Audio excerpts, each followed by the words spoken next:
जय Shri Krishna. Krishna devotion channel के सभी भक्तों का स्वागत है।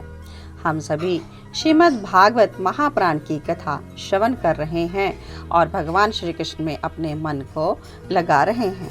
भगवान श्री कृष्ण ने उद्धव को बहुत ही महत्वपूर्ण अपना जीवन सफल करने का संदेश दिया है। इस मनुष्य जीवन को भवसागर को किस प्रकार से पार करें, यह भगवान श्री कृष्ण ने कहा है कि मुझ में ही मन बुद्धि को आपने लगाना है और मेरी ही लीला कथाओं का श्रवण करते ही रहना है। इस प्रकार आत्मा में लीन हुआ व्यक्ति मुझ आत्म तत्व से ब्रह्म तत्व को जान लेता है। तो इस प्रकार हमेशा ही हमें भगवान ही कृष्ण की लीला कथा का वर्णन श्रवण करना चाहिए।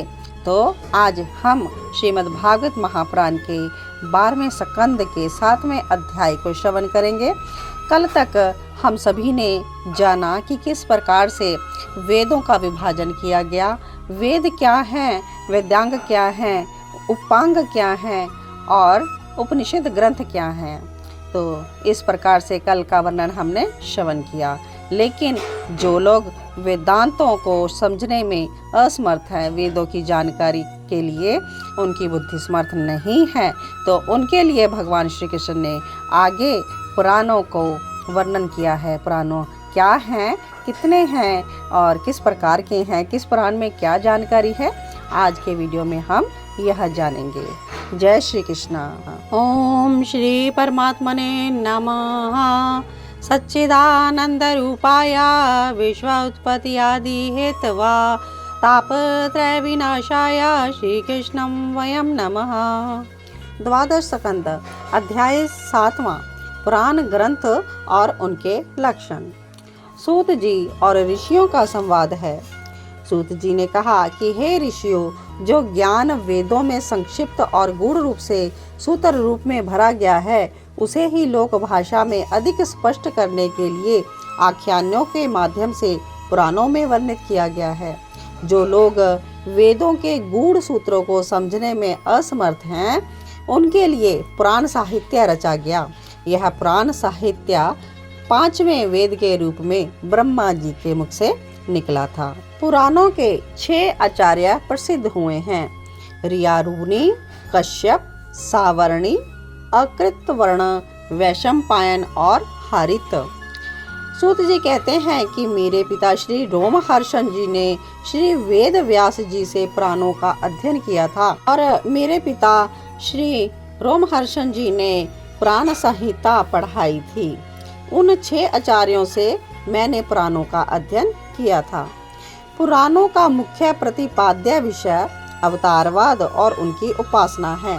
इन पुराणों में भगवान श्री हरि, शिव, ब्रह्मा, गणेश, विष्णु, सूर्य आदि देवताओं का विशद चरित्र वर्णन है। इन पुराणों की संख्या 18 है, जो कि इस प्रकार से है: ब्रह्म पुराण, पद्म पुराण, विष्णु पुराण, शिव पुराण, श्रीमद् भागवत पुराण, नारद पुराण, मार्कंडेय पुराण, अग्नि पुराण, भविष्य पुराण, ब्रह्म वैवर्त पुराण, लिंग पुराण, वराह पुराण, स्कंद पुराण, वामन पुराण, कूर्म पुराण, मत्स्य पुराण, गरुड़ पुराण और ब्रह्मांड पुराण।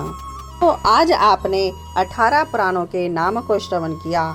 नाम के अनुसार ही इसमें प्रत्येक देवता के बारे में संपूर्ण जानकारी है। जैसे कि शिव पुराण में आपको शिव के रिलेटेड सभी पूजा, स्तोत्र, विधि विधान आदि की जानकारी प्राप्त होगी। विष्णु पुराण में आपको श्री हरि के प्रति किस प्रकार से पूजा, अर्चन और कथा इत्यादि व्रत की जानकारी मिलेगी। तो जो 18 पुराण है, यह श्री वेद व्यास जी के द्वारा लिखे गए हैं और आगे अपने ही जो 6 आचार्य हैं उनको प्रदान किए गए हैं और उन्हीं को यह पुराण संहिता पढ़ाई गई है। और उसके बाद अपने 4 मुख्य आचार्यों को उन्होंने इसको बांट दिया और इसी प्रकार से आगे यह प्रथा चलती ही आई है। हे शौनक जी, विद्वानों ने पुराणों के 10 लक्षण बताए हैं और इसमें यानी 10 प्रकार की जानकारी मिलती है। विषव सर्ग, विसर्ग, वृत्ति, रक्षा, मनवंत्र, वंश व्याख्या, संस्था यानी प्रलय इत्यादि, और हेतु और अपाश्रय। कुछ लोगों ने तो पुराण के 5 ही लक्षण बताए हैं, लेकिन 10 प्रकार के भागों में पुराणों को बांटा जाता है। एक पुराण में 10 भाग हो जाते हैं।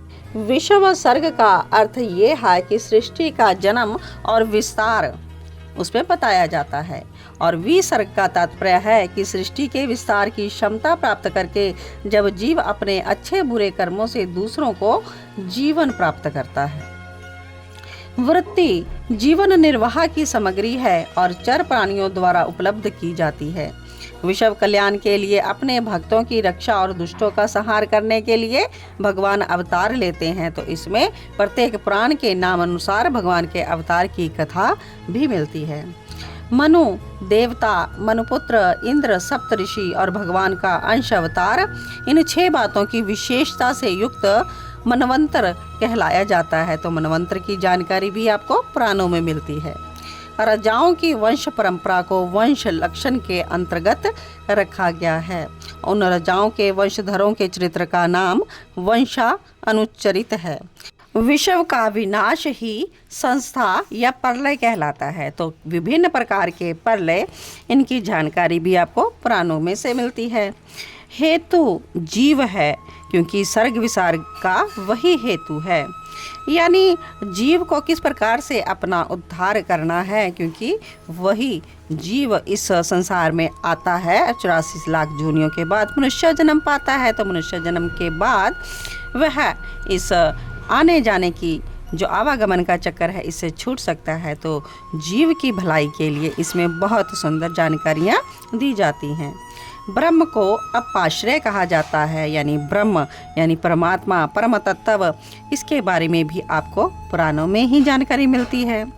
तो हे ऋषियों, विद्वानों ने इन्हीं लक्षणों को पुराण की पहचान का आधार माना है, और जो इन पुराणों को पढ़ जाता है, जो 18 पुराणों का पठन कर लेता है, तो वह ब्रह्म तेज से मंडित हो जाता है। तो भगवान उसके अंदर यानी हृदय में विराजमान हो जाते हैं, और उसे संपूर्ण अपने बारे में, आत्म तत्व के बारे में जानकारी हो जाती है। वो आत्मा राम हो जाता है। आत्मा से परमात्मा की तार को वह जोड़ लेता है, तारतम्य स्थापित कर लेता है। और ऋषि वेद व्यास जी ने 17 पुराणों की रचना की, लेकिन 17 पुराणों की रचना के बाद भी उनको संतुष्टि नहीं हुई।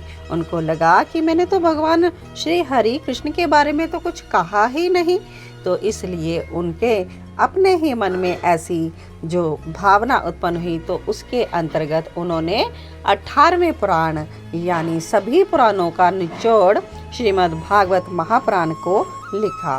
तो आज हम 18वें पुराण श्रीमद् भागवत महापुराण की कथा श्रवण कर रहे हैं।